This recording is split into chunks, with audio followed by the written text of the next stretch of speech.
So, guys, we have a wonderful guest with us today. This is Kim Meehan. She is a retired zookeeper from the Toronto Zoo, and she has intimate knowledge of Patrick, the silverback, when he was just a little boy, about 6 months to 2 years old. Now, just to back up, let me tell you, for those of you that don't know, who Patrick is. So Patrick is a 295 or 395? 395 pound silverback gorilla at Riverbank Zoo, which is in Columbia, South Carolina. He lives at the same zoo that Senzu and Senzu's troop live, but Patrick stays by himself. He prefers to stay away from the other gorillas. As a matter of fact, he prefers humans over gorillas. And Kim might have some insight into why that is. Every time I post something about Patrick, I get more comments and more questions. So that's one reason I wanted to do this interview, was to let's go right to the source and find out what we can about why Patrick is the way he is and where he came from and all of that other stuff. So, Kim, first of all, how long did you work at Toronto Zoo? That's just my own curiosity. I started at the zoo in 1988, and I left in 2019, so that's 31 years. Wow. I hope they gave you a cake or something. At the 25-year mark, they give you a certificate Oh. and a watch, Oh. and then you're on your own. Yeah. The gorillas get a cake when it's their birthday. Yes. So tell me this. I know that you got to care for Patrick when he was in what's called the nursery, when he was 6 months to 2 years old.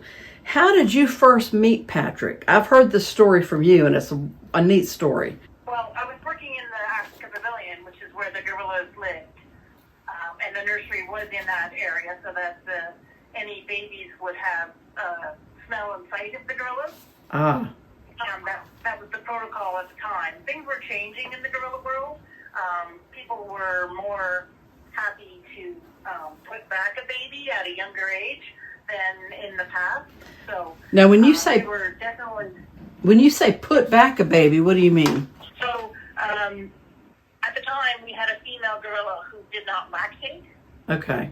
So she also happened to be very prolific and had babies quite easily. She just couldn't feed them herself. Oh, wow. So we would have to remove the baby at a couple of days. We would try and get her to lactate, and then that was not happening, so we would have to pull the baby to hand raise it.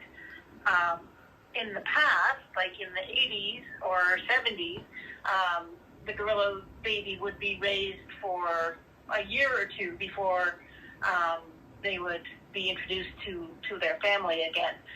But in the 90s, so 1992 to 94 was when I was working with the gorilla babies,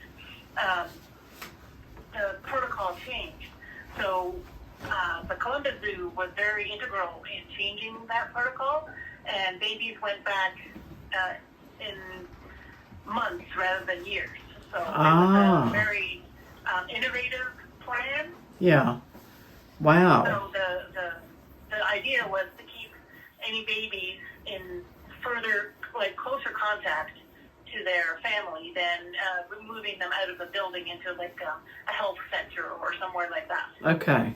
But now Patrick came from the Bronx Zoo, is that right? Yeah. So the connection for him to us is that his father was named Bernie, and Bernie belonged to us through, Bernie lived with us, came to us when he was a child himself.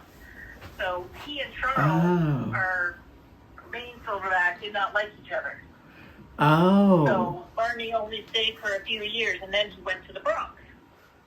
Okay. And so Barney sired Patrick with his mother, Patty Cake, who was quite famous herself. And then, so we had title to Patrick. There are loan agreements that go out, and that's how they keep track of who, quote unquote, owns the gorillas. Oh, interesting. And then you get breeding rights and things like that. It's just the way it works in the world. Yeah. Oh, I didn't know that. Sort of like when you breed dogs or you breed cats. Yeah. The rights go back to the person that's breeding them. Yeah, yeah. Oh, that's interesting.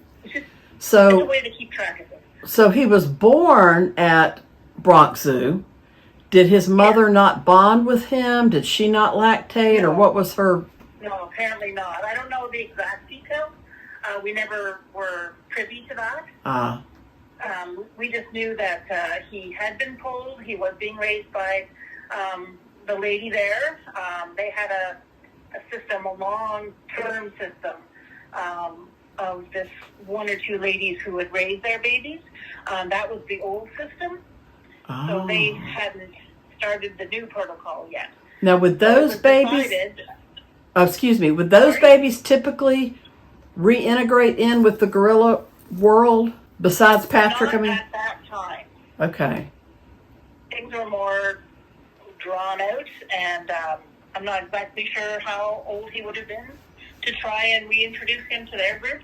But so gorillas are an endangered species, and in the North American population of gorillas, there is a committee that decides who will breed with who and what happens to any babies that are born. Okay. And they're called the Species Survival Plan Committee. Right.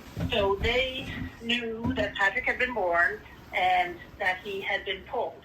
So they made decisions on where Patrick should go to be hand-raised. And they decided he should come back to us since we actually, quote-unquote, owned him. Okay.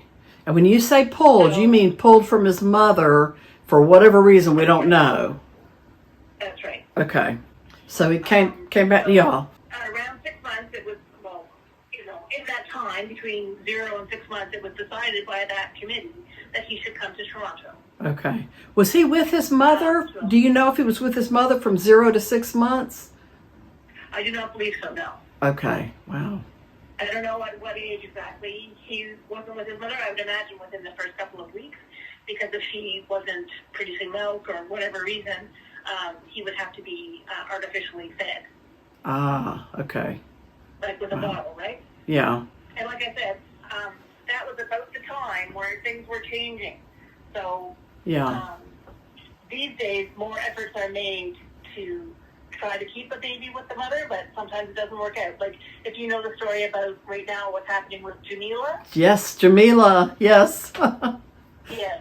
That's very exciting. What happened was they tried really hard for Sakani, who is her mother, to help her bond with Jamila, but it just wasn't happening. Yeah. But they kept the baby there. They pulled her to feed her so she would live, and then they tried a couple of different other gorillas to help surrogate her, and that didn't work out. But the people that were raising her kept her within the gorilla area. She knew smells of gorillas and sounds of gorillas. And then it was decided again by the committee, the SSP committee for gorillas, that Jamila should go to Cleveland and try and be surrogate raised there. Okay.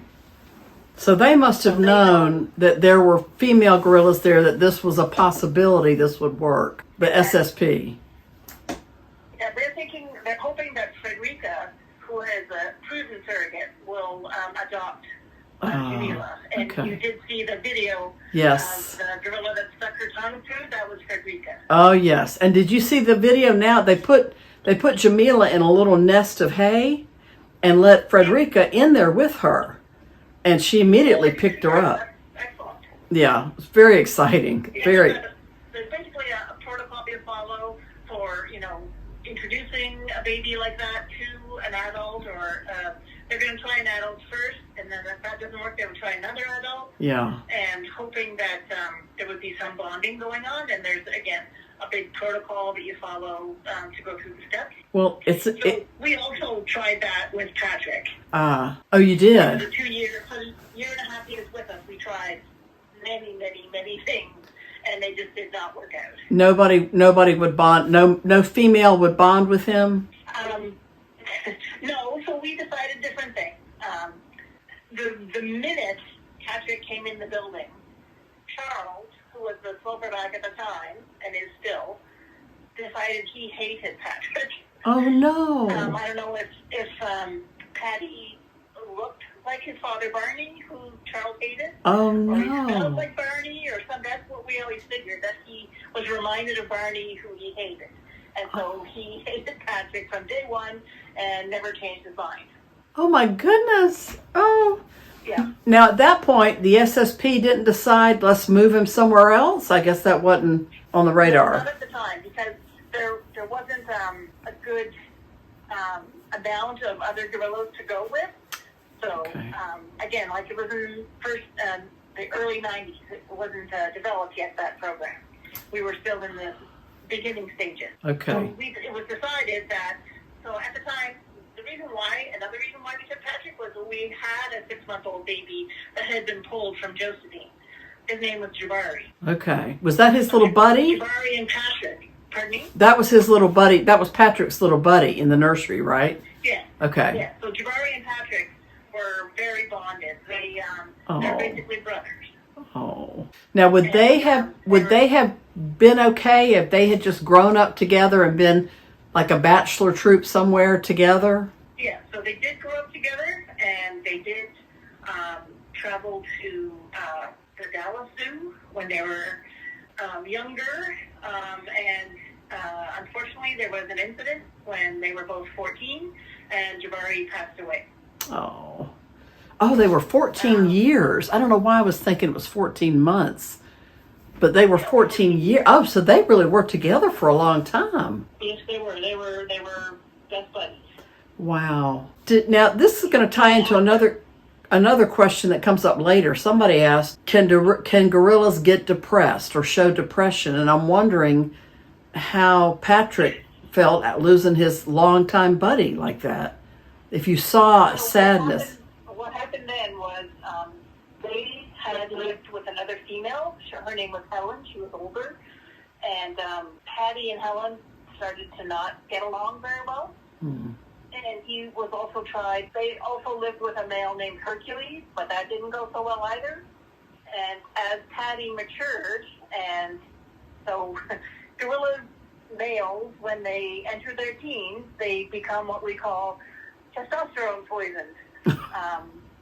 If you know any male teenagers, humans, you know that there are some biological hormonal changes that happen. Yes, absolutely. The same thing goes for gorillas, boys.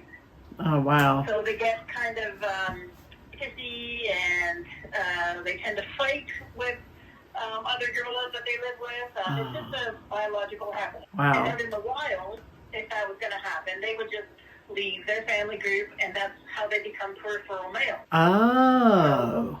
So, yeah, that would be a natural occurrence. Okay.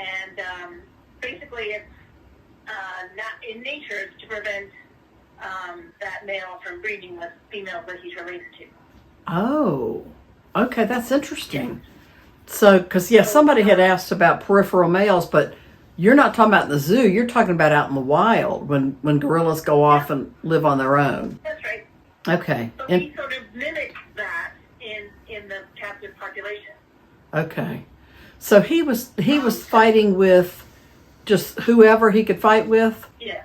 Okay. That's not good, is it? And we don't know what would have happened to Patty and Jabari as they grew up past 14 because, it would have been a personal thing, and we don't know what would have happened.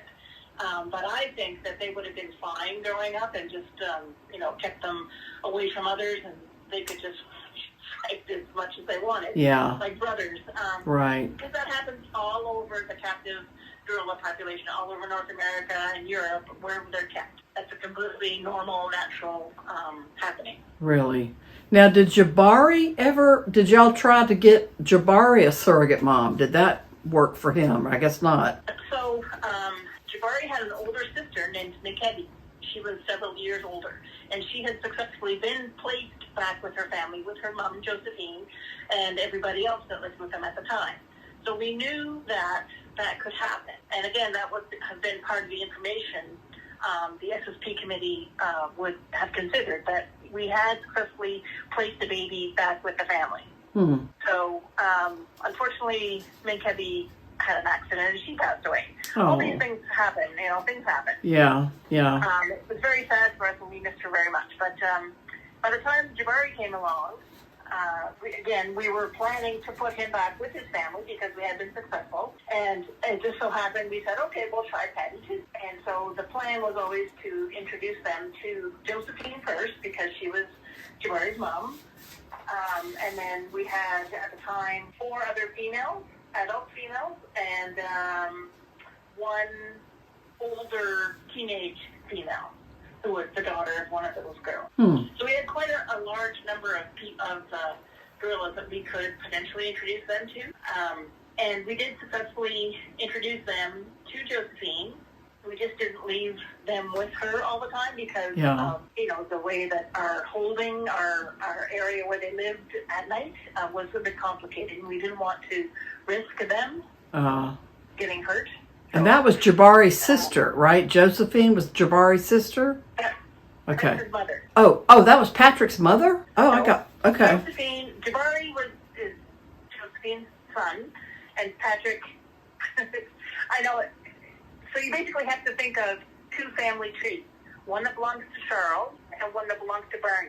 So Jabari is in the Charles tree and Patrick is in the Barney tree. So Patty was born in New York, so he's not technically related to anybody in Toronto.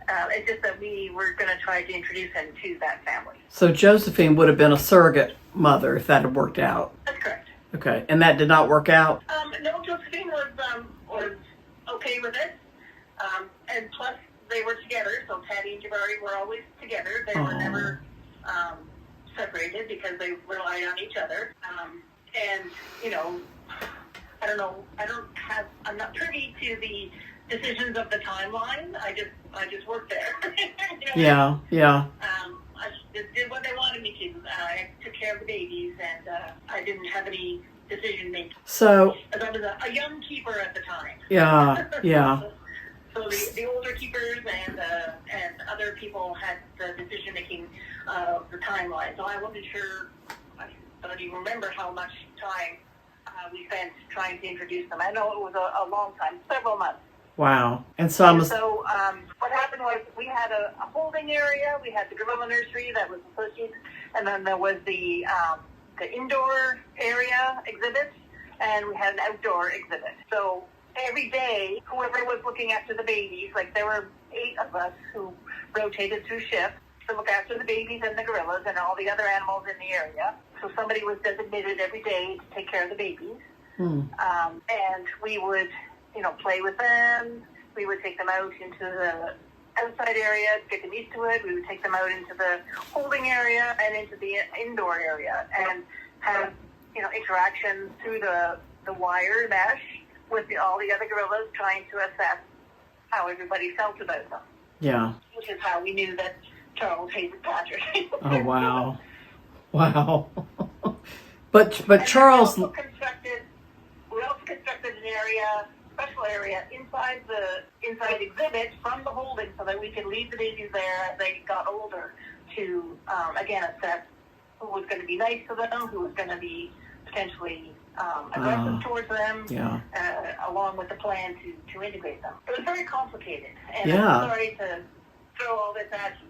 It sounds like it. So in the end, it did not work for Patrick because of Charles. Charles the silverback did not like him. Yes, he was basically the block to it. Okay. We could never fully integrate Patty in because of Charles. Wow. He did live with everybody else. And then we saw it was going to be not possible to integrate Charles, and then that was the big fail. Oh, that's a shame. And so after that, it was decided where they would go as a duo, so they would always be together. But Charles Charles got along with Jabari. He loved Jabari. Jabari was his son. Isn't that something? And he didn't have a problem with Jabari. Wow. Patrick, not so much. That's something else. Poor little Patrick. Yeah. He just had a hard time. Yeah, we felt bad for him. Yeah. But, on the other hand, he would also display at Charles, and he wasn't helping himself. Oh, yeah. Because this is when... How old was he? From Charles and reacted to it. How old was he at this time? Again, from 6 months to 2 years. Oh, so he would display at him even as a little guy like that? Wow. Oh, yeah. He was a feisty little guy. Yeah. Wow. I remember telling you that his nickname was Mr. Keith because he would come at you with his eyes closed and his mouth open and try and fighting anywhere it could. That's funny. That's Well, just his natural personality. tell the story of when you first met him. I guess he was flown there from the Bronx to Yeah. I don't Toronto. know if you picked it up, but in that video of Jamila going from Fort Worth to Cleveland, she was on a plane as well. Ah, She just wasn't in a snowsuit. Patrick was in a snowsuit because he did come in the middle of winter from New York City to Toronto, so it was cold. that's so We funny. thought it was a bit excessive to have him in a snowsuit. Oh, really? Yeah. Did he look comfortable in the snowsuit? Yeah, apparently he didn't wear clothes in New York City. Like, it was the way that they had raised their babies. Again, that's like I say, things were changing in the gorilla world. That's not done now. Yeah. That what, wearing clothes? Yeah, Oh, he did wear clothes at the Bronx? he did. He did, yeah. Wow, that's different. Did all the gorillas wear clothes? No. It's because he was being raised in a nursery by people. Oh, okay. And they were treating him like a little baby doll gorilla. Yeah, kind of. Um, You can't criticize too much. It was what they thought was right. yeah. Wow. Yeah, it's interesting how things change, and I think you've covered a lot of that already. Several people had questions like that, like, what's changed over the years in terms of integration skills, and you've kind of covered that. I asked you, and I don't remember if you answered or not, like when Jabari died, and at age 14, and Patrick lost his best buddy, did he show signs of sadness or depression? I'm sure that he did.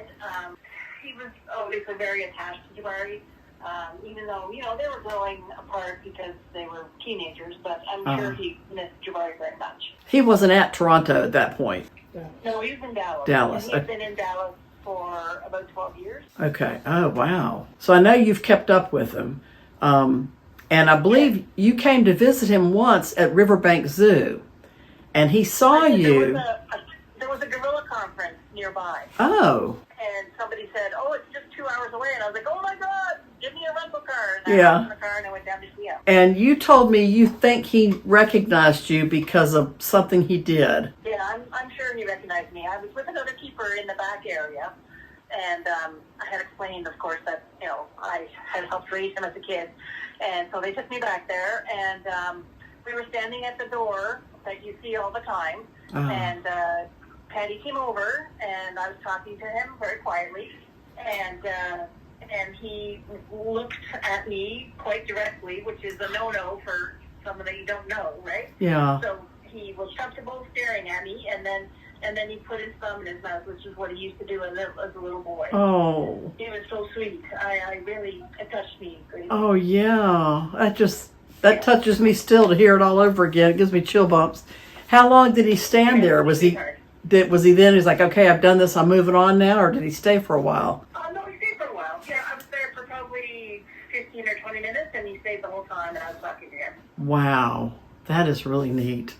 That is so special. I tell you, I don't know how, when you have a gorilla that young, I'm sure you get so attached to them. It's hard to imagine watching them move on, and it's just hard to imagine all that. The thing is, I was a keeper for not only gorillas, so I had experience with other animals moving on or other animals dying. I often would equate being a keeper to being a nurse. That, you get patients, you get attached, they go away, they leave, they go home, they pass away. That happens as a routine. So you do get used to animals leaving you, and you hope, of course, that things will go well wherever they're going. Yeah. Oh, yeah. Obviously. And as a person, I like to keep up. I love the gorillas the most, and I like to keep up with all the gorillas that I know. So I keep up with all Charles's kids, and just make sure that there's like a network. You're on the gorilla photo group, and there are other keeper groups that are out there about gorillas. So I keep up with everybody. Absolutely. Well, and they're really they're like families. They have their individual personalities, and they're so smart that it's just different from other animals to me.